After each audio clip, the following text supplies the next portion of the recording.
Hey guys, Dr. Christina Coblish here, owner of Upper Cervical Chiropractic of Boulder. The great thing about my practice name is it says exactly what I do in the name. I'm an upper cervical specific chiropractor that focuses on the top bones in the neck, and my practice is located right in the heart of Boulder, Colorado. Now today in this video, I'm going to talk about 5 migraine myths that I commonly hear patients talk about when they first enter my office. But before I do, make sure you hit that subscribe button so you're the first to know when I put out new content every week. This video is going to be a part of a migraine series and you're not going to want to miss it. And make sure you stick around to the very end because I have a really great gift that I'd love to give to you to help you naturally manage migraines. So let's talk migraines. Migraines are pretty common. How common, you might wonder? Well, every year, about 1 out of 7 Americans is affected annually by migraines. So I'm a big statistics fan, but not everyone is. So let's go ahead and give a real life example of that. 1 out of 7 might not mean much to you. So if 1 out of 7 Americans every year experiences a migraine, I want you to imagine filling up the Broncos stadium. Every single seat is filled. Out of those people, just over 10,000 of them will have experienced a migraine at some point in the last year. 10,000 people. That's so many people who are suffering from migraines. And one of the most heartbreaking things is that chiropractic is phenomenal for migraines. In particular, when you're using an upper cervical chiropractic technique where you're being very specific, very precise, there is no guessing, and it's very minimally invasive. Okay, no more soapbox. So let's get back to the myths. Myth number 1. A migraine is just a really bad headache. This is my least favorite myth because truthfully, a migraine can happen with or without head pain. Let me say that again. You can experience a migraine and have absolutely no head pain, no headache. So let me just clear this one up first. A migraine is not just a very bad headache. And to all of my migraine sufferers out there, for anyone who's ever said to you, it's just a bad headache, I hear you, and they're wrong. See, migraines have many different symptoms, and a headache is just one symptom of a migraine. See, migraines have lots of different symptoms that have nothing to do with headaches or head pain. But the thing about migraines is they are considered a neurological condition. That puts them in the same category as Alzheimer's and ALS. Because migraines are considered a neurological condition, it means that oftentimes other neurological symptoms happen in tandem. People who suffer from migraines will experience some sort of neurological change in their body before the migraine attack really starts to happen. Myth number 2. It's only a migraine if you have an aura. This is a huge myth. Definitely false. According to the American Migraine Association, according to the American Migraine Association, 25 to 30% of people will have a migraine with absolutely no auras experienced. However, an aura can also include sensory, speech, or even motor symptoms. Myth number 3. Also, who does 3 like this?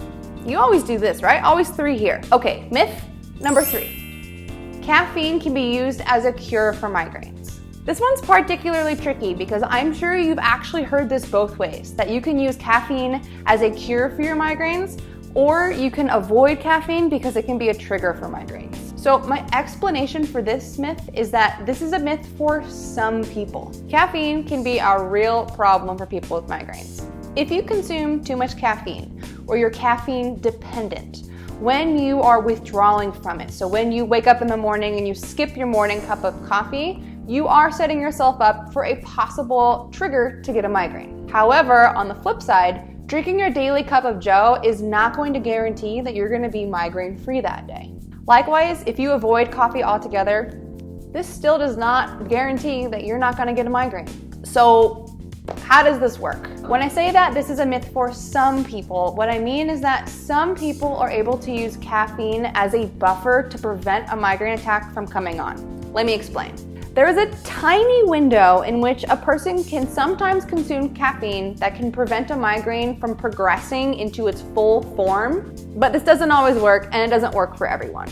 If it has worked for you, I'd love to know. Let me know in the comments if you've ever used caffeine to buffer a migraine from happening. So the reason that this only works sometimes for some people is all about how the migraine is being caused in the first place. If your migraine is being caused due to a blood flow restriction, meaning your blood vessels are starting to constrict and your body is having a hard time pushing blood through those vessels. This is actually an explanation as to why some patients feel that pounding sensation in their head when a migraine is coming on. It's literally your heart pumping blood, trying to push through this constricted area. I guess this means blood pumping. That tiny window is also known as the prodrome phase, and be sure to check out my other videos all about it. Myth number 4. I can cure migraines by avoiding my diet triggers or just by changing my diet altogether. Now, if you're somebody who changed their diet and stopped having migraines, you're probably gonna think that I'm full crap right now. But I want you to just think for one moment as to why when you eat chocolate, that's a very common migraine trigger, why it is that I can eat chocolate every day and not get a migraine, but you can't eat chocolate every day without getting a migraine. Have you ever heard of a hormonal migraine? How many women get a period every single month and never get a migraine in that week-long cycle? Or how about this? How about all the people that eat all of their glutinous slices of cake and never get a migraine? It's pretty unfair. So here's the thing with diet and migraines. You can certainly avoid the foods that your body is more sensitive to that you have noticed triggers you to go into a migraine. But there really is no cure-all migraine diet, even stress-related migraines for that matter. Are you expected to just live in a bubble full of no stressors ever so that you never get triggered to have a migraine? If we think of a certain migraine food trigger as a stressor in the body. So the question is, what's happening inside your body that doesn't allow you specifically to process these stressors that then lead you to get a migraine? This leads me to my final and 5th migraine myth. I promise I'll connect the two. Myth number 5, my neck pain and migraines are completely unrelated. Now, I'm not saying that it's impossible that these two are unrelated, but I'm a big fan of statistics, so I'm gonna shoot some your way. The Migraine in America 2018 survey surveyed 4,356 people who all suffer from migraine. And 69% of those migraine sufferers also reported chronic neck pain. And oftentimes that neck pain coincided with their migraine attack. That's nearly 3/4 of the people surveyed saying their neck pain happens when they get a migraine. In the field of research and study, that's known as clinically significant. And I'm not sure about you, but that sounds pretty significant to me. So if you or someone you know or care about suffers from migraines, don't you think it's at least worth a trip to see a chiropractor, and specifically one that specializes in looking at the neck, just to rule out if there's anything significant happening that might be contributing to the migraines? Now, there's a whole explanation as to how the spinal bones in your neck can be related to migraines. And if you're interested in a video on that, drop me a note in the comments and let me know.